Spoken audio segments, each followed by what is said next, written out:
Hey, what's up? It's Jennifer. On this episode, Quinn interviewed Forbes Riley. She is a 10x speaker and sold over $2.5 billion in her career. They talked about her biggest takeaways from the TV world, how to plan your life at a young age, and her biggest obstacles as a female entrepreneur. Enjoy the episode and leave a review.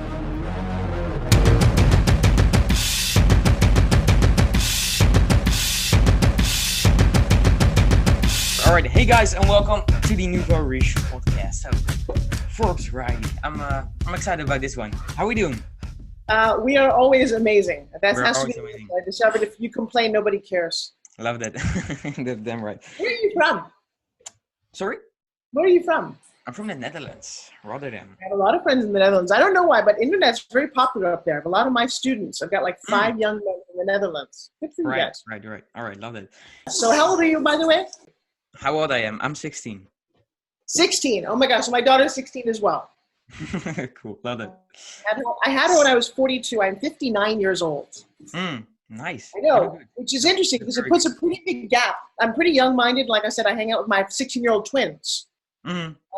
I'm curious, so what made, and I know this is not about you, but it is, what made you start so early? That's a really good question. I don't know. I hang out with my grandma a lot, and I see her like she's 95 right now, and you see her like with all those questions like, what if I did this? What if I did this?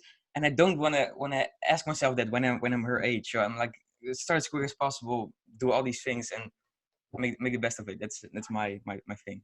Well, it's a brilliant concept, and it's a brilliant way. Now I understand how I'm talking to you, because when I was 16, actually, my dad had just put his hand in the printing press and spent 3 years in the hospital. Right. So every night after high school, I went home to see my dad. He had 15 operations, and we were completely broke because he was our only breadwinner. And that's how I started to do everything that I do, because my mom said, hey, we have no money for college. And I didn't know what to do. And she said, well, there's this pageant. And at the time, I had growing up from the age of 8 to about 16, I had a badly broken nose. I had frizzy hair. I had braces on my teeth for 8 years, half of my life. And I was a pretty ugly kid. And not because I was so ugly as a girl, it's really hard. Whether you think you're really ugly or you are, it doesn't matter as long as you think you are. It isolated me. I spent a lot of time alone. I watched a lot of TV and movies, read a lot of books, and didn't have a lot of friends, and thought that I was outcasted. And I've learned a lot about that since then. But so my mom said, well, why do you enter this pageant? I said, Mom, she said, no, don't worry. It's not a beauty pageant. Okay? It was a written test, a personality, and a talent. And I tap danced, and I had a good personality. And my dad's doctor overheard this conversation and said, hey, I'm willing to fix her nose. And they did. So he fixed my badly broken nose. The braces came off, and I got kind of cute. And the long and the short of it is I had a huge why going into this competition with hundreds of other little girls, and I won. And I won because it was so important to me. The interesting thing there is, though, I won the state pageant that went to the nationals, Miss Teenage America, and lost very badly. And that taught me more lessons than anything else. The first lesson was, I'm from New York, right? So like I got an accent. I noticed you might have a little accent too, right? People ask you where you're from. Right. When you're a New Yorker, it's not a nice accent. And little girls from Texas like, y'all have the funniest accent I ever heard. And I'm like, what the fuck are you talking about? I have an accent. And that was lesson number 1, that lesson number 2 is that even parts of this country see each other very differently. I was from New York, and it was in the Midwest, and I got to tell you, we did not get along. Right. And so I went out to college thinking I should be a lawyer, I should be something. But I always wanted to be an actress. Well, actresses, I don't know if they make money or don't make money, or it's a good career or not, but my parents didn't think so.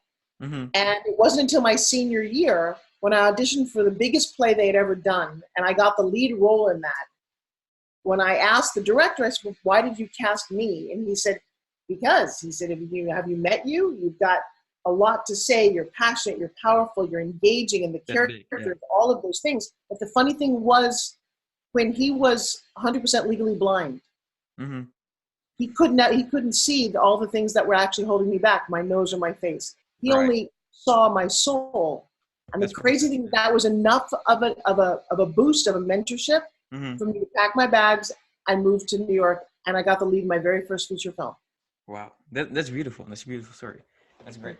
What got you from that position to where you are right now, like the success you are today? Okay, that's 40 years, and you only have 5 years to interview me. You know what? This overwhelming need to matter. I created one of my first companies when I was 27 years old, long before entrepreneurship ever happened. We were doing singing and stripping telegrams in New York City. I love getting cash from people. I designed this stand-up comedy game show at ski resorts in my 20s. I worked at Club Med. I traveled around the world. I wanted to just experience everything life had to offer. That was my mantra. I was going to write stories. And when I was like your grandma at 95, I said to my mom, when I'm 83, I want to sit with my kids and my grandkids and tell them the most amazing stories ever. And then I realized I had nothing to talk about. So the first thing I did was I got a book on Europe on $20 a day. And remember, there was no social media when I was young. So all of the things that you guys have access to were not there for us. It was a very different time. And then I wanted to be an actress. Well, the funny thing is, you just wanting to be an actress, no matter how much I studied, doesn't mean that you're going to get the part. But you get a lot of rejection. I've done a lot of television. I've done a lot of movies. But it's never enough. You know, even after somebody wins the Academy Award, the next day, they're like, what's my next movie? And in between all that, as an actor, a good lesson is that you have to have another job. Most actors are waiters or they're doing something else. Well, I'm a terrible waiter, thank God. And what I ended up doing was being very creative. What else could I do? And I worked for everybody. I took every odd job. I didn't turn down any experience. And that has been absolutely spectacular for me because it taught me so many lessons. Hey, Riley, why don't you come here for a second? Say hi to Quinn. Quinn is actually 16 years old. Quinn, where are you right now? Where I am right now. What's up? No. Hey, so this is one of my guys. Come here, McKenna. Say hi. Yeah, I got a whole crew of 16-year-olds. Come here. I'm talking to Quinn. He's got a podcast. And he's 16, which I think is kind of groovy, right? Hey, what up? So, well, no, but it is cool. But I'm sure that his crew is kind of young too. So, McKenna, I know you want to interview me, but give me 2 seconds. McKenna, what are you up to in the online world? Tell his audience real quick. Oh, you're live right now? We're live on a podcast. Okay, so I am currently building a Shopify store for our product. Oh, cool. Love that. Stamping that, doing ClickFunnels work, advertising, like that, working with new products and just expanding my brands. But so let me ask you a question, because he's asking me questions as a 16-year-old. What's one of the biggest lessons that you learned from your mom? I would say the biggest lesson I've learned is use the people around. Like, use the contacts and, like, don't be afraid to go up to people because when you go up to people who are smarter than you or more experienced, if you are nice and offer them something, they will give you their world. It's really, connections you make are probably one of the most important things she's taught me because I'll be like, I want to learn this. And she goes, I know the creator of this. And I go, sweet, let's do it. So, for example, we were at 10X. And one of the things that also is pretty amazing is that I've invited my daughter and my son to come with me to events, and they show up. Because most parents go to work, and you have no idea. I never had any idea what my dad did. It's kind of cool. You saw that, right? Could you just give one little quick story about Russell Brunson? So we're at 10X. We're backstage. And you know who Russell Brunson is? Right. ClickFunnels, yeah. Right. So at the back of it, I use ClickFunnels fairly often, and I have a lot of complaints about ClickFunnels, but I also love it because like it's really easy, but they've got like a lot of kinks that they're not fixing, and I'm also not sure they know about. Right. So I went up to him and I just I don't know, I just kind of started saying everything, and he was like, "Whoa!" And then he got his assistant in contact with me, or like his second in command, and then somehow I got on their podcast and all that. That's why networking is really important. Well, and somehow at 10X, this last one in front of 35,000 in front of an entire stadium, Russell thought to thank and shout out me and McKenna for building funnels. So that was kind of cool. That's cool. Love that. One piece of advice you give to 16-year-olds who are entrepreneurs? Definitely don't be afraid to talk to people. And I would definitely say a lot of 16-year-olds have a really big issue with talking to authority or like conversations in general. And in like the network marketing and marketing anything, you can't get anywhere if you can't hold a conversation. And that's a huge issue with a lot of people. They talk about it today is they can't talk on the phone. 16-year-olds cannot talk on the phone. It's horrible to like try to listen to people get anything done over phone calls because we're like, hello, like all that, and you're like, what are you saying? Finish your sentence. Because you grew up texting. Yeah, everyone grew up texting. So phone calls are really important, guys. I love that. Work on communication. All right, I'm gonna let my junior and all of her friends go back to what they're doing. Nice to see you guys. Okay, have fun. So there you go. The add-ons, I love it. All right, so I'll let you ask questions. Yeah, you're taking the interview from here. I love it. Where was I? Yeah, it's beautiful. I prepped like 10 questions for the intro thing. You just answer them all. I'm just watching all my questions go. But it's perfect. Good. Well, you can ask and re-ask anything that you want to hear. Love that. What's the biggest takeaway from the whole acting journey and everything from that? Biggest takeaway. One is I studied improv. Improv teaches you that you must listen. The coolest thing about improv, and I was really advanced in this, and I actually teach this in my business trainings because it tunes up your hearing. Two things that people forget to listen to. Sometimes you hear the words that somebody says, but that's not at all what they mean. Mm-hmm. So if you take an acting scene, it's a written out scene, it says, hey, pass me the salt. And that's all it says between these two people, right? Mm-hmm.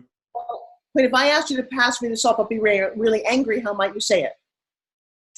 Yeah, pass me the fucking salt. That way. All right. Now, if I would ask you, you want to kind of come home with me and kind of be my new son, what would you say? How would you say that?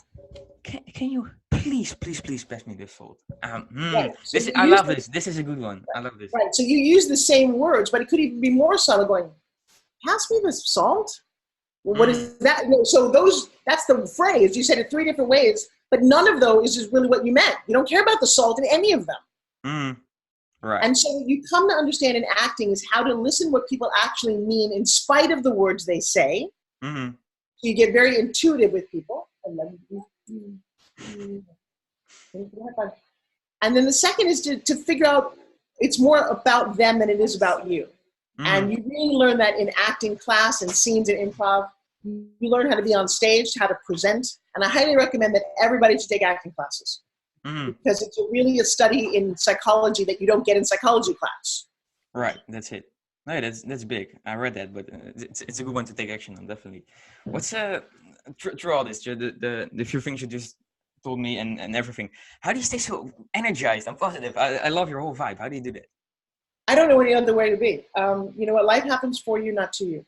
This is the only chance that we get. I mean, there are times when I'm very quiet, times when I'm sad. But here's what I learned from acting and being in television. So one of the ways I made my living was doing infomercials. An infomercial is a 30-minute commercial. You shoot 1, 2, maybe 3 days. And that infomercial can be on the years. And now with the internet, it lives forever, okay? So if you show up to work, right, you only get 1 day, and you're in a kind of a pissy mood, and you go and you shoot this thing, and you're kind of pissy. Well, they're recording you being pissy. Right. I'm going to tell you, you get to watch that every day for the rest of your life. Not a good thing. So I learned this thing about check it at the door. When you come to what you're doing, when you come to school, it's a good idea too. Don't bring the whole attitude, the energy into it. I'm here for a reason. So I always also talk about begin with the end in mind. Right. You and I are doing a podcast. What's the goal of the podcast? It is to inform people about something. That's why I asked you your age. Because I'm going to talk to you differently than I'm going to talk to somebody older than me. Completely different vibe. I know that you're energetic. You got a shorter attention span. I've got 16-year-olds. I know that. So I'm always, the way I market and the way I'm successful in my world, especially on television, is I think about what am I doing here? And so I'm not here to be boring. I'm actually not even here to answer your questions because in my thought, no matter how smart you are, I've got 40 years on you. I might have a lot of things to talk about that maybe you didn't even think about. So I have all of those things going on in my head. Plus, I want to enroll your audience. What are they interested in right now? They're not interested in who's boring and old. Trust me, I know that. Right. Right. That's a perfect one. Definitely love that. It's an original view. Like the most of the guys I get on the show, they're all like 20-something years old, and it's all in the now. But you give me a bigger picture of stuff. So that's I love that. That's cool.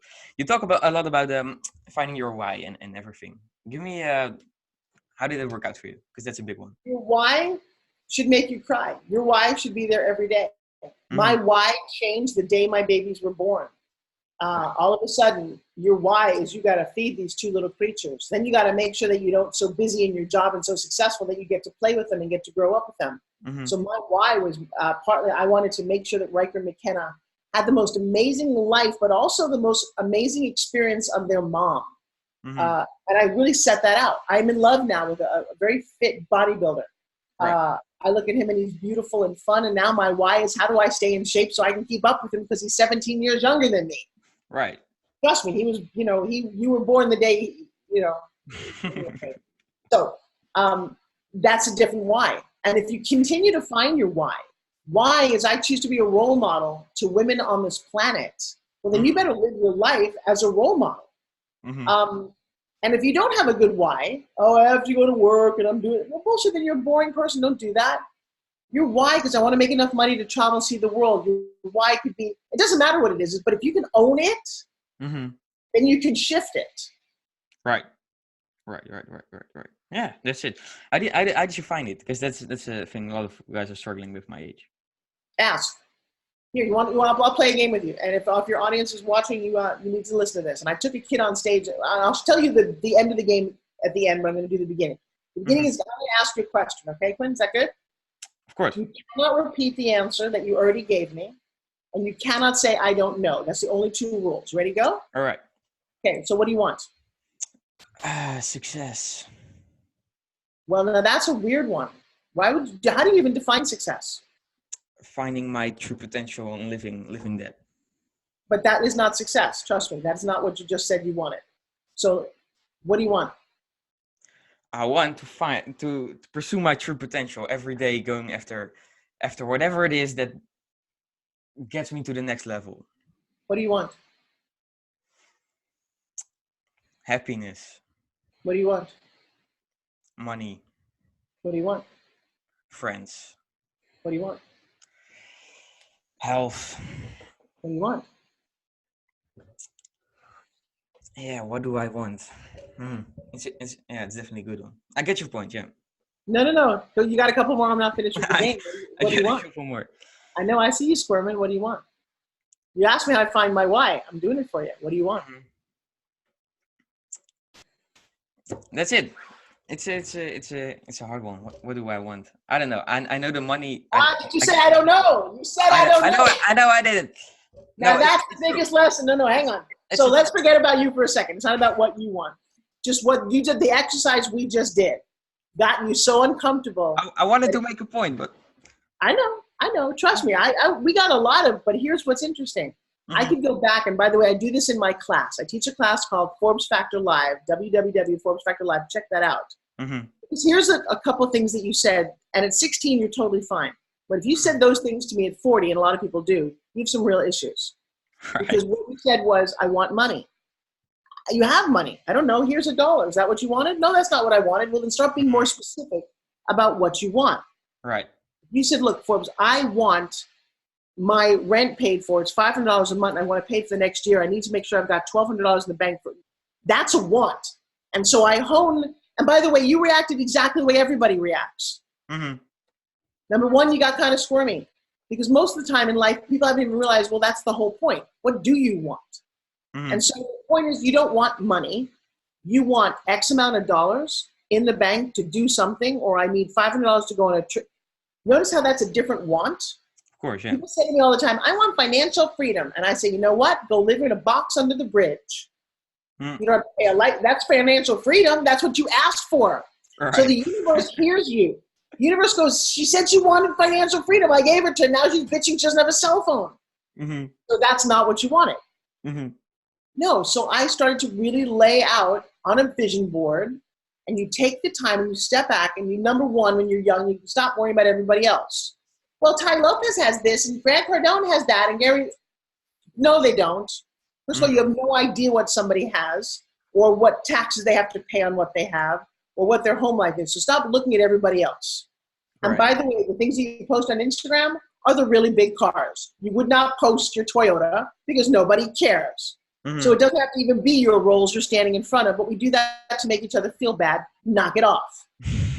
Yeah, that's big. Next, number two.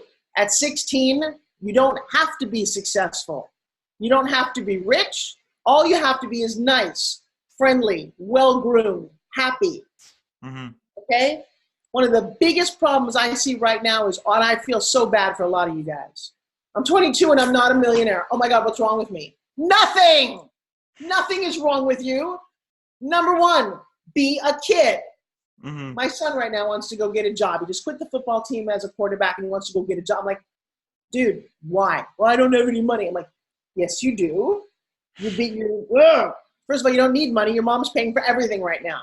What you need is a childhood because you never get that back. You are never young again. Mm-hmm. You're never without responsibility, without kids, without all that. 16, I would go and play. I would read books, write books. I would just have fun. You guys are so worried about what's my brand. I don't know. You're 16. The brand is youth. And they often say that youth is wasted on the young because by the time you know all the stuff you need to know, you're too old to enjoy it. Mm-hmm. You know? Next time you need a root canal, you're like, God damn it, why aren't I 16? Mm-hmm. I'm working with a guy now who's 22. You know what I did in my 20s? I played. I went to Club Med. I had romantic relationships. I went scuba diving and water skiing and snow skiing, and I had no money. That's what was innovative about me, was I found ways to get paid to have fun. All I wanted to do was have fun and make movies. You guys are all worried about way too much shit, okay? Just so you know. What's my legacy? I don't know, and I don't care. Jack LaLanne, my personal mentor and who I spent 8 years on TV with, was one of the most famous men on the planet ever. He created the word fitness. He's the reason there's a health club here. You don't know anything about him, do you? Bingo. I do. I fucking do. All right, good. But he had a TV show for 37 years. The point is, nobody creates a legacy. Jesus, Oprah, and Trump, they'll have a legacy because his name will be on the bill. The rest of us, that's not your why. Your why should be to make people happier. Your why should be to help people who can't do what you do, to be a role model for other people. There's bigger whys than a legacy. Mm-hmm. So when should you focus on those kind of things? You should enjoy your life. Right. You should explore so many things. Can I get my plug in here? You should you should definitely not get a job. You should figure out how little money you can live on in your late teens, early 20s, and go enjoy your life. However, go travel, go volunteer, go meet kids in Guatemala and build a bottle school, go on a trek through Asia. Live your life because it's the only time you get to do it. You have plenty of time to work. You got plenty of time to make money. You got plenty of time to stress out about the stock market and Bitcoins and bullshit. Don't do it. You know, I love that you've got a podcast. You should be using this podcast to explore as many opportunities and meet as many people. Then you should also repurpose that material and take all of them and put them in a book. Lessons I've learned. My daughter's got a book called Every Company Needs a Kid. Gave my company a lot of money when she was 8 years old because she saw something that the adults didn't see. And I thought, oh, you know what? I need a kid in my life. I need a kid who understands Instagram and Snapchat and why I now want to write a 5-sentence email and not an entire long sales letter. Kids have a very different view. But all of a sudden, you guys are getting handed a really interesting bill of goods. You look at Caleb Maddox and go, oh my God, he's already got 3 books, made $100,000. He's obsessed. He's got a dad who's all over him. I got 2 words for you. Justin Bieber. What the hell happened to him? He hit when he was really young.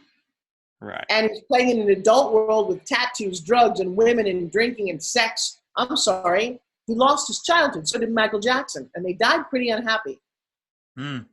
Yeah. So then your why has to go, okay, is my why trying to please my parents? Is my why trying to get away from my parents? Is my why trying to make me happy? Is my why trying to figure out what am I doing here? You won't know what you're doing here for another decade or 2. You don't. And every decade you get to go, that was interesting. Right. No, yeah, that's some deep shit for real. Yeah. I don't know. It's true. Like I do it a little something with business and making little money, nothing serious. But it makes me excited, but it doesn't make me happy. I find happiness when I'm with friends, when I'm doing stupid shit that doesn't take me real money, and it's important because you get so many directions. Well, because if you don't have to make money and you can and you're enjoying it, then go and do it. If you can sell something online and dabble and enjoy that, that's cool. But I got to tell you, my little daughter just walked in here with her 2 girlfriends. Her friends kind of now know what she's up to because when she's with me or she's on the stage in front of 10,000 people, that little girl's a major rock star in this world. But she just wants to go be a kid right now and do her homework. And she likes to hang out on Saturday night. She can build funnels that can make $100,000, or she can go enjoy a movie. Right. Go do the movie right now. I mean, we do both, and it's kind of fun. But I love it. She's still a little girl, and she needs to be. Mm-hmm. So, you know, I love that you have access to what you do. Just don't. I see kids now just like in their 20s and stuff, just stressing about it because they're not there yet. I'm like, and if you were there, would your life be that much better? Because I got to tell you, it's a little weird when you're 22 living in a big old mansion driving a Rolls Royce. It's not. That's not what you want. I don't know. It's yeah. No, I get your point. Of course, it's deep. I don't know. All my questions right now are focused around the 16-year-old who like I want to make $1 million, and it's all gonna go back to that. But I definitely. Well, you can ask me those questions too, because I can give you that information. For some kids, it's great. You know, there are certain systems to do that, and I'm happy to answer anything else that you got. No, I love it. It's like I said, your viewpoint. It's original. I love it. It's weird. I wanna ask you about storytelling. That's something you do really good. That's an important skill to have. What goes into that? How did you learn that? What are some tips for that? Once upon a time, just read every story that you can. Mm-hmm. You know what's interesting about storytelling? It also goes into pitching. Is how do you enroll somebody? 3 words: excite, engage, and enroll. Mm-hmm. Most people are very boring storytellers. They don't know how to paint a picture, and they don't have a point to the story. Again, go back to begin with the end in mind. Mm-hmm. So that is, in fact, I'm going to do something for your audience that I don't normally do. I think it's kind of cool. So I think you can see my tabletop right here, can't you? Right, yes. All right, I'm going to do a little something. I'm going to put a couple of items here. Let's see if I can get you to see what they are. And I'm going to do a little, that's black, you can't see that. Here's a business card. Here's a cup of pens. Okay, so you can see 4 things, yes? Mm-hmm. Yes. And I got an envelope here. All right, so give me one more thing, Jared, that fits here.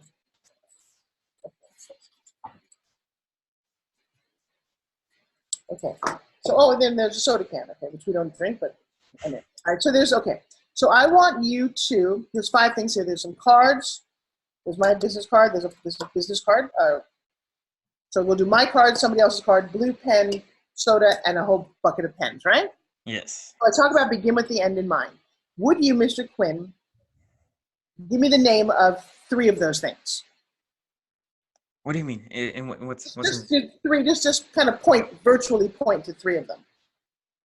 Oh, that way. The Coke and your business card and the pen.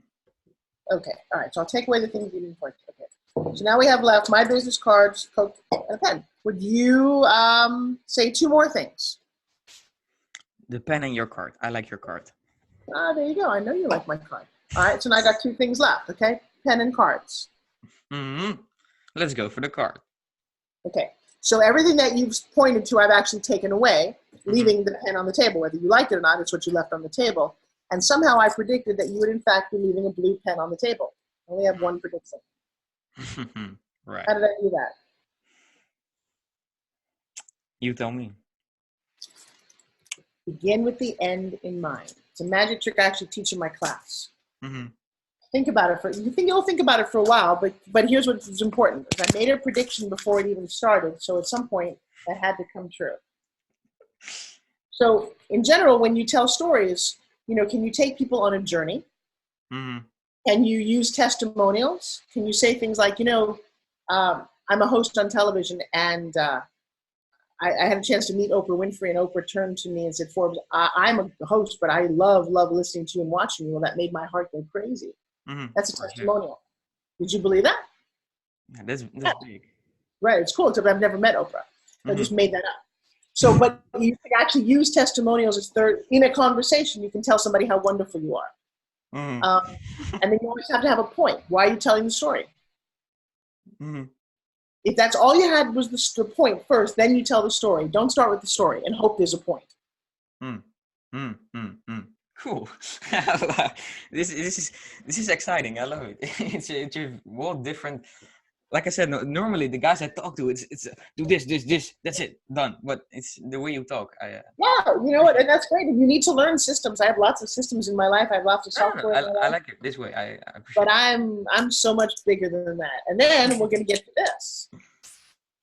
You don't have one yet, do you? I do not. Let's talk about it. Okay. So I'm in my 30s and I have a resistance band slip off my foot and shatter my nose for the second time in my life. That's fucked up. It's fucked up. Thank you very much. Yes, it is.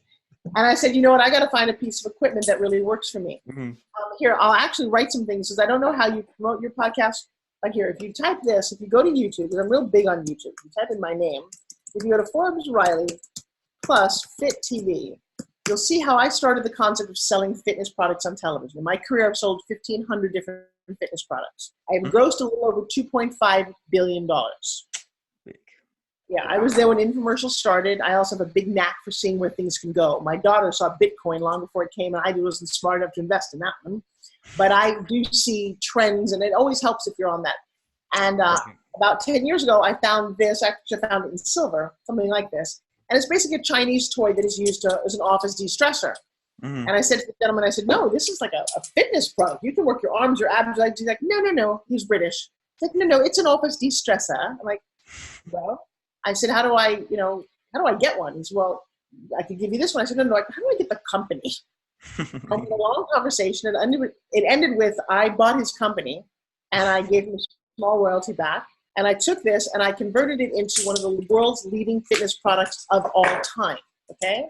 And that's what that looks like. Actually, this looks what it looks like in silver. It comes in a bag with workouts. We now have hours of workouts, and 2 million of these have been sold. Right.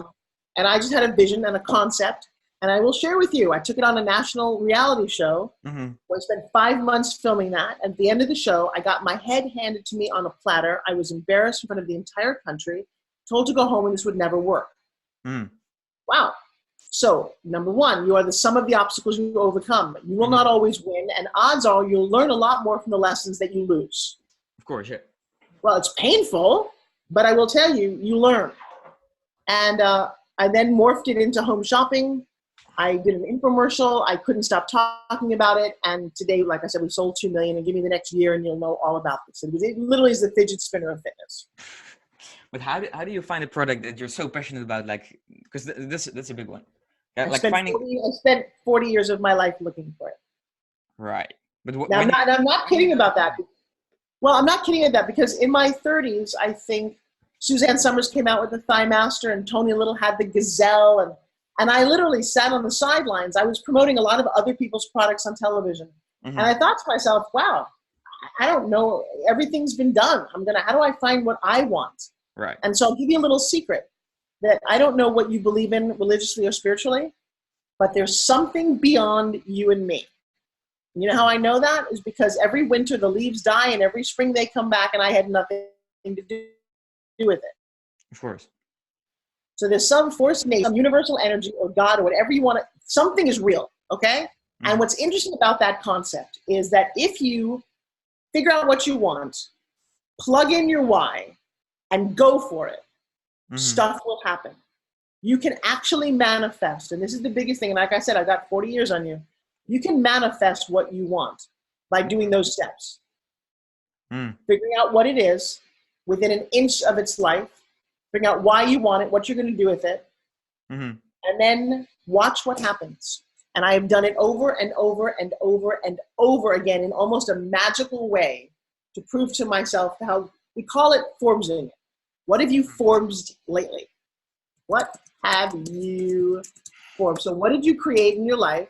You have a podcast, right? Did anyone give you this podcast? No. How did you get myself? How did you manifest it?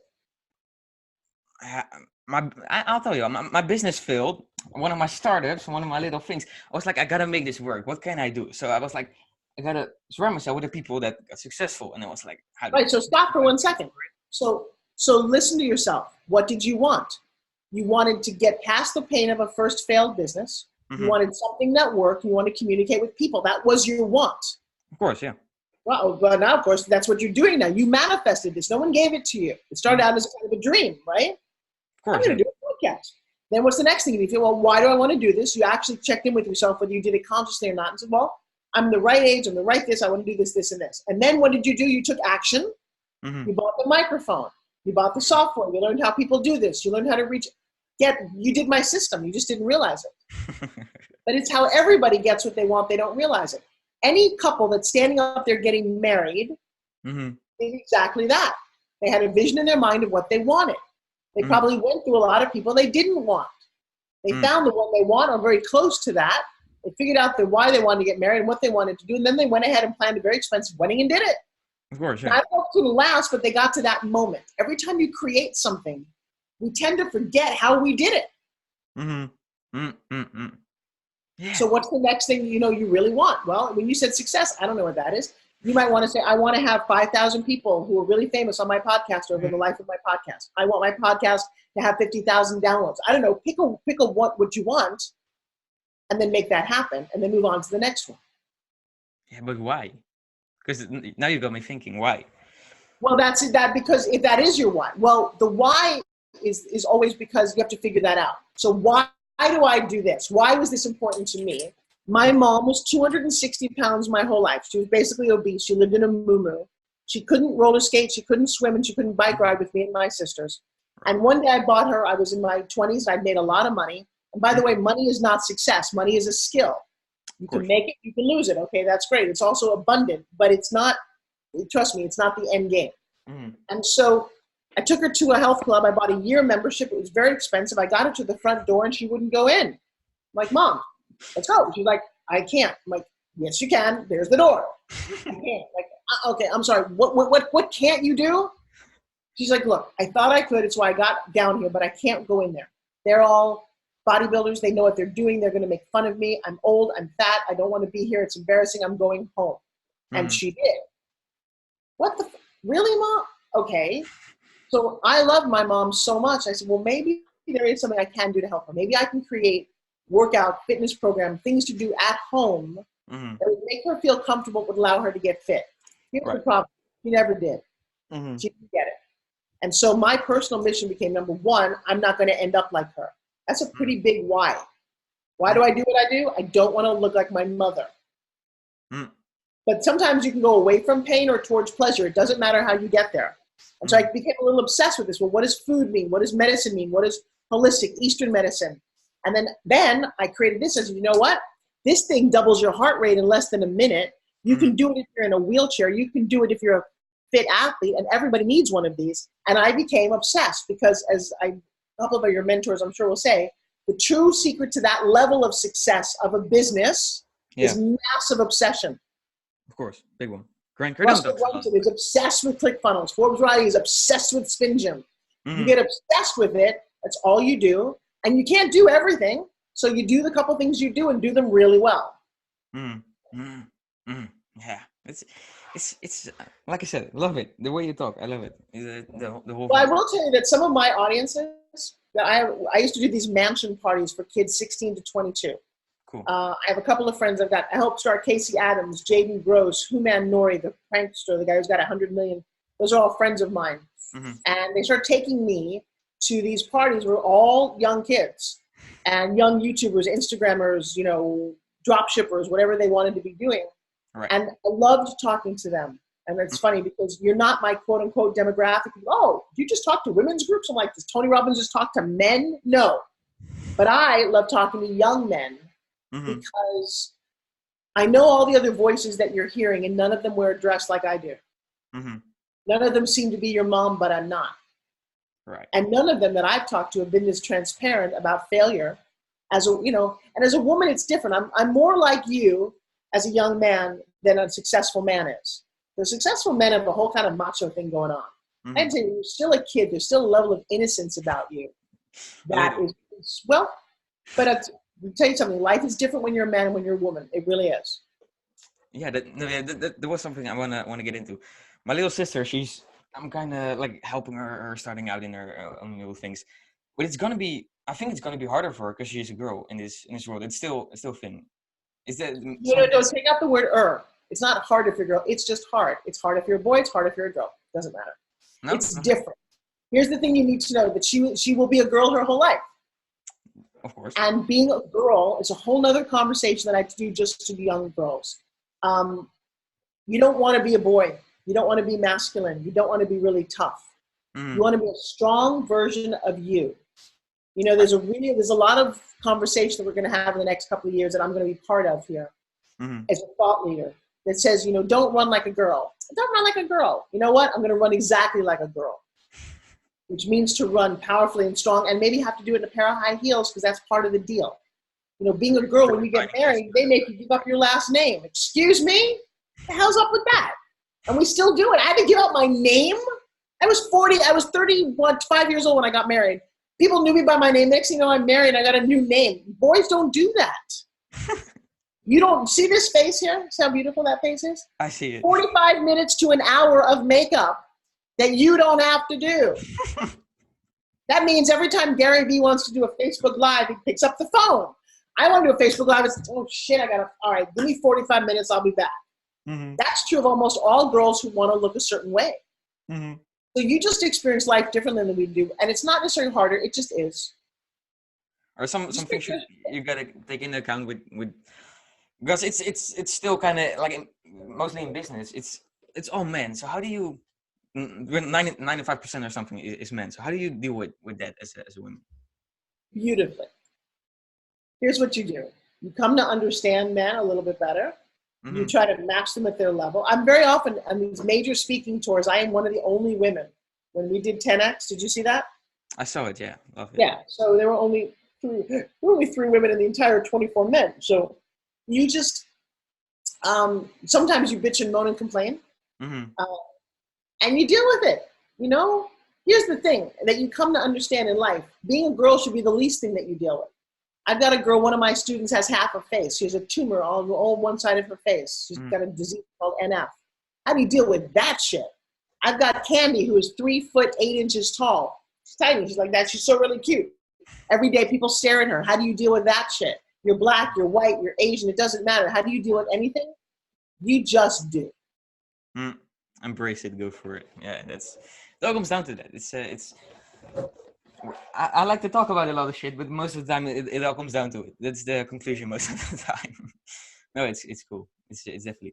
Part of what you love, Quinn, is to be a facilitator. I was a TV host for a long time.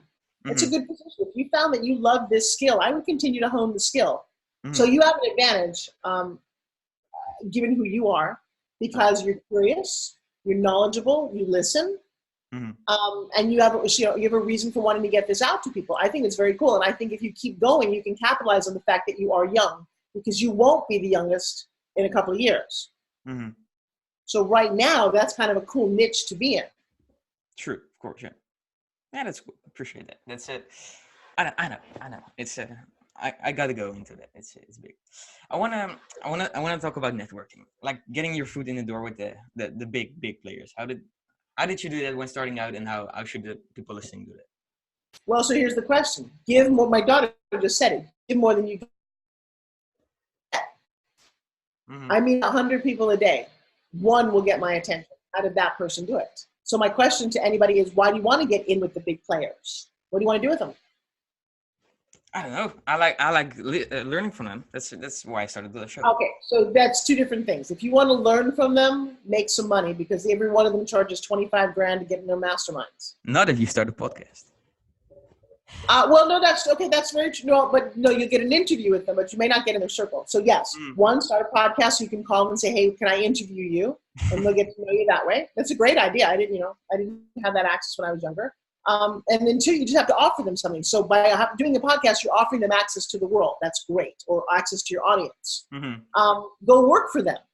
Say, hey, you know what? Here's my skill set. I want to work with you. I want to volunteer for one of your events, or I want to pay to be in your mastermind. That's the best way to start. And then they will notice you if you have something to offer. That's it. Yeah, man. Yeah. It's interesting. Yeah. When you have your own group, but looking for in mentees, when someone comes to you, I'm like, hey, I wanna be your mentee. What's something you need to have? Well, let's see. Jared is here. I'm mentoring. Say hi to Jared. Here's Jared. So Jared just got out of the armed services. I took one of my classes for 5 days, and I have a little program here where you kind of move into my house, and I just kind of make you my worker. We work 24/7. I'm very particular because there's a difference between being a mentor and a teacher. Teacher, I get paid for. Come to my class, and I don't really want to mentor anybody who won't come to class, because I have a training that I do where it Number one, I get into your soul, so I kind of know about you. I know what buttons and what makes you work, why you want to do things, and we have a language. So when you go through Forbes Factor, and I'm going to type that in there because I'd love you to talk about that. Forbes Factor Live. We do things. Remember I said the thing about I don't know? Nobody in my world is allowed to say that. If you work for me, if I ask you to do something, you have to say yes. Well, that's an interesting statement. Yeah. So thank you for that. Yes. Well, that's not typical. So then you're going to come back to me and say, hey, you know what, Forbes? I looked at the fence, and it's going to take a ramp of about 45 feet, maybe $1,500 to build it. Do you still want me to jump over the fence? Now I get to go, yeah, you know what? Not a great idea. Let's move on. Most companies, I say, you want to jump over the fence. They go, I can't do that. Maybe I'm not interested in what you can and cannot do. That was not what I requested of you as a boss. So you learn that in my world. So I don't take on anybody who's as a mentor who doesn't go through Forbes Factor at least 5 days with me. Cool. All right. Yeah, that's a big. I know we're short on time. I got a few more like little tricky questions for you. Habits. What helped you? Some sneaky things that you implement in your life that helped you. Okay, number one, I do this thing every day. I do this every day. You've got to be fit. I used to be a dancer, so moving and grooving and working on your body every day is a must. My morning habits changed every 10 years. I was much more inclined to get up super early or stay out super late or whatever it was. When you get a little older, things change. I love these guys. I'm up at 4:30 in the morning, man. I'm doing this. I said, you know what? I'm in bed because I have the most beautiful man in the world lying right next to me. And my morning time, no phone. We have made a rule with that. My morning time is I roll over. He tells me how beautiful I am. I kiss him and love him. That's what I do. I didn't have that for most of my life. That was a big, whoa, that's nice. I like that. That is a big difference for me. Same thing at night, you know. But there's some definite musts. Your bedroom should reflect you. No kids, no computer in your bedroom, no work in your bedroom. Your bedroom's got 2 functions. 1 is to sleep. 2 is to enjoy the people you're with. Period. That's all your bedroom should be. It should be dark. It should be comfortable. My bedroom now is so uber romantic. I mean, here, take me to my bedroom. I took a 16-year-old into my bedroom. This is kind of a funny idea, right? We're getting a tour of the Forbes Riley house. Yeah, and actually, you should see my studio. I have a 5,000 square foot TV studio down there. But you're the first podcast I'm ever showing my bedroom to. Okay? So check that out. Love that. Okay? It is romantic. It is fluffy. You come in here, there's silver and gold and jewels and money and all kinds of fun things that you'd want. This is his world championship medal. There's hearts everywhere in my room here. There's a heart. There's the word love. You know why? Because when I invite that into my room, here's one though. So wake up, kick ass, repeat. I do like waking up and seeing that. I like seeing the love of my life, and so romance, and where is that? Let me see it very well, but you kind of get the point. That is all that's in this room. And then there's a super uber amazing electronic comfy chair. But I get to sit in here. It's electronic. It goes back. It's not a massage chair, but it's just so crazy comfortable. And you know what? And this is what it should be. You should be able to enjoy your life, right? And then you should have messages everywhere. I've always had messages. I write all over things. I'm not going to, that one's too sexy. I'll share this one with you. But here, fall in love with your life. I can see that from my bed, and I read that all the time. Fall in love with your life. So those are just little things. Those are habits. Habits are that you have a great refrigerator full of great fruits and vegetables, and you walk the walk, and here's all the things that we take. And so what you put in your mind, what you put in your mouth, what you put around your body, all of those things really, really matter a lot. I love this. This is cool. You go the extra mile with it. It's great. Well, because here's an interesting thing. I live by phrases. You are the sum of the obstacles you overcome. But the other one that I love is how you do something is how you do everything. So you just said something very important to me. You said you over-delivered. Guess what? I will always over-deliver. All right. That makes me somebody people want to be around. That makes me somebody people want to engage with. And so I make it a practice to over-deliver and try to underplay the expectations. I was doing a podcast yesterday, and the girl said something. She asked me about my greatest accomplishments, and I started going and talking. I was talking about my daughter and my kids, and And and I'd also helped somebody. I'd done something pretty wonderful for somebody else. And she said, Forbes, you didn't once mention the 180 infomercials or the 2.5 billion. I'm like, well, because that's not how I think about it. I think about what have I done lately for somebody else? How have I helped people? Trying to clean up any mess if you hurt people. And then, what's next? So keep your fingers crossed. I'm hopefully going to LA and getting to shoot a very big TV appearance because I worked real hard for that one. Cool. I just got a couple of awards. I'm in books. Actually, where's my success book? I don't know where that is. That's another thing you get to do. These live on long after you're done. Cool. Of course, journals and books, and I don't know, just enjoy your life. Right. Because you don't really get this when you're 16. But I lost my parents when I was 40 years old. January of this year, I lost my best friend at 57. He had the Rolls Royce. He had the one convertible. He had the hardtop. He had the Maserati and had the Lamborghini, all in his garage. Who cares? He died in the brain aneurysm. All right. January of this year, gone. One of my best friends is 63, which now doesn't seem so old. She's got two beautiful daughters. She's never going to get to see them get married. She got a little fungus and she's gone. So wake up, enjoy the life, give more than you get, stop hurting people, and just enjoy. It's hard to explain. But no, I get you. Yeah. I feel your passion. I love it. It's cool. What can people do right now? What's something you do? What can people do to make the world a better place? Give value, like not in the money way, not in the product way, just pure making the world a better place. Find somebody who's suffering and do something about it. Go to your local orphanage, especially around holiday time, and remember that there's kids in orphanages who don't get to leave until they're 16 or 18 years old. And if they were not adopted as a baby, they're still there. Foster kids, homeless shelters. I like to give back. I belong to a couple of organizations. One is Dress for Success. I give clothes and motivational speeches to women who've been taken out of their homes. I love talking to people who are in a wheelchair, who are disabled at any way, and I skin you with them. I had a young woman the other day. She was in her 30s. She had a stroke. She couldn't move her arm. I skin you with her. Go help somebody. Stop making it about you. Stop making it about how much you're charging for things. I did so many projects for free. It's not about the money. It's about the experience. There's a lot more to that. And if somebody needs your help, step up and help them. Yeah, that's beautiful.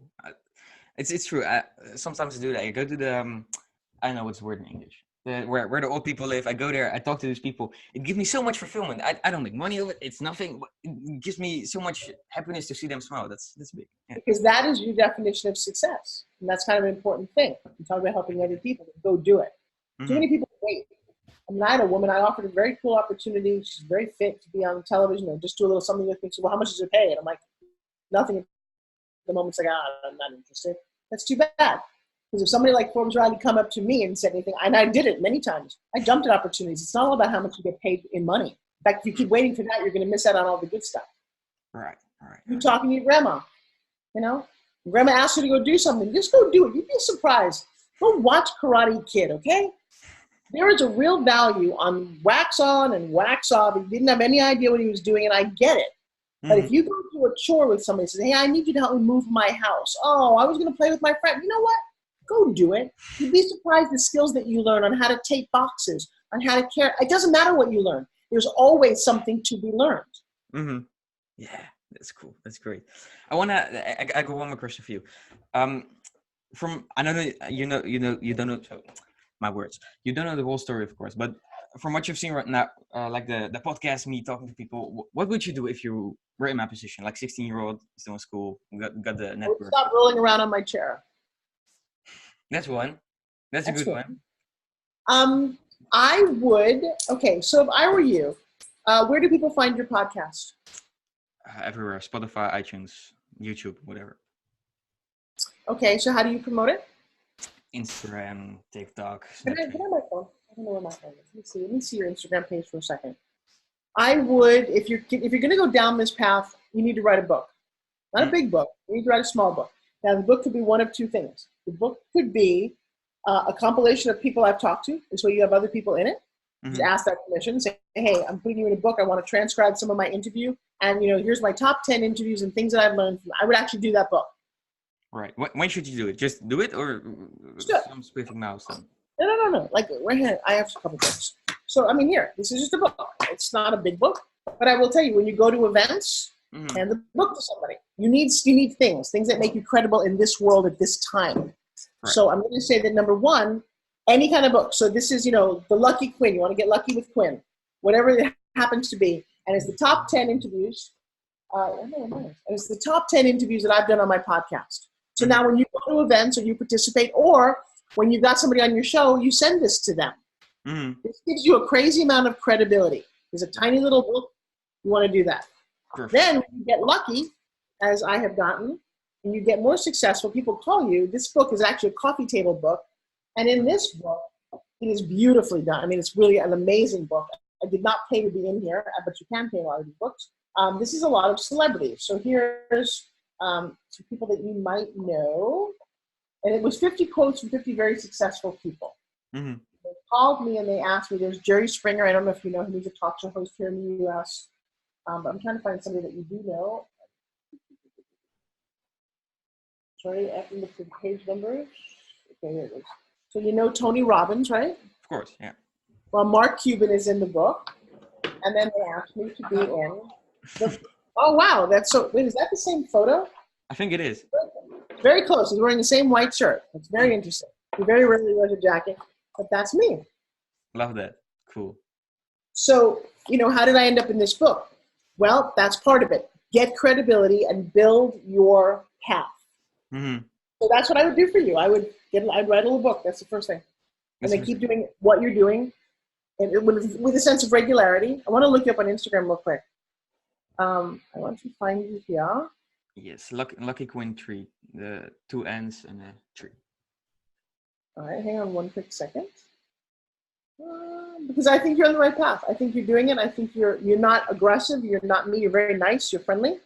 That's a good thing. Jared, anything listening that you would offer to Quinn over here? Lucky Quinn, there you are. Yeah, I mean, the cool thing about the opportunity that I have and the opportunity that you can make for yourself is like, if you're willing to do something, you'd be very surprised with how much people are willing to do for you. Like she said, when you do something, when you put yourself in an opportunity where you allow things to happen, they happen. Like a lot of people say, it's about being at the right place at the right time. Well, me personally, I like to try to eliminate one of those variables. So as opposed to waiting to be at the right place at the right time, I'm always where I need to be. And then after that, it's only a matter of time. Yeah, actually, this is very clever. You should look them up on your phone. That was very nice. Thank you for that. The six-figure virgin. That's actually funny. How do you make money? I do. I help a buddy of mine with a DM outreach. So I find clients for him. He has a fitness program too, and it's all that way. What's his fitness program? Look him up. Phil McCarty Fit. Okay, so I'm going to give you something. So Phil, how do you spell his last name?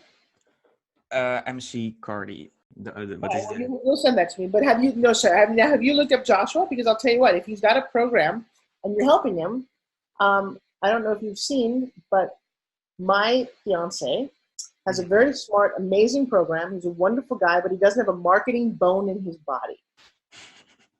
He doesn't. He's quite a purist. He just won Mr. World as a vegetarian. And we're actually working on getting him out. So this is one way you can make money, just by being present and giving more than you get. Right. So this is a picture of him. You see that? Nice. Yeah. He's won quite a few whatevers. Kind of funny. But you might, if you're already doing fitness, it's kind of an interesting conversation. Like, oh, you know what? I can maybe help somebody who looks like that, who needs some help. That's great. Yeah. That's look into it. That's a good one. Well, but he'd also be a good person to interview about how you tone your body, how you live, and what you eat, and how you go. Because he was kind of a skinny kid. Right. And how you go from that to being very fit and building muscle. That's an important thing to him. I would stay on the path that you're on. Here's the thing. I had no mentors in the beginning, and I did really well. So just keep going. Can only get better from there on. Yeah, no, like I said, I think that you're lovely. You came prepared with questions, but you were willing to listen. And I like you very much. And that means a lot for me, because I don't like a lot of people. Right. And I don't tell the ones I don't like. I just don't tell them anything. Right. No, I seriously appreciate it. Appreciate you taking the time. It's important to me. It's big. Good. Well, I'm excited for you to grow your audience. I will send a link to this wherever you want and help promote it. And then take grandma high for me. I'll do. And I actually think you ought to, you know what? There was an old book called Tuesdays with Morty. Mm-hmm. Tuesdays with Morty was a very popular book that got turned into a movie about a young man who went to this old folks' home every day on Tuesday and the lessons he learned from Morty. Mm-hmm. So why don't you also, your next book, and by the way, books can be 80 pages. They're actually less complicated than most of the papers you have to write for school. Mm. And an ebook costs nothing to publish. But maybe lessons from grandma. Mm-hmm. Well, I bet you there's 10 life lessons right now. Of course. That you could, one, spend a little more time with her interviewing, take some photos of that, and talk to young kids going, look, you know what? You think you're all that in a bag of chips, but I got to tell you, you've been on the planet for 90 years. You actually have a few things you might want to listen to. Yeah, it's important. It's like I said, the way you look at things, it's big. What's the best way to get in to stay in touch with you? So I am big now on Instagram. It's Forbes_Riley. I would love people to go take a look at ForbesFactorLive.com. Of course, my name, Forbes Riley. We're redoing my website right now to move it into the 21st century. And I'm all over social media. Just type in my name. But the best, I think, is go to YouTube and type in my name. There's over 2,500 videos. Find a few. Right, big. Thank you. One of them I have no clothes on, and I'm in my no, I'm just kidding. No, I'm not. I'm actually real. I started a movie, whatever. You didn't upload it, or?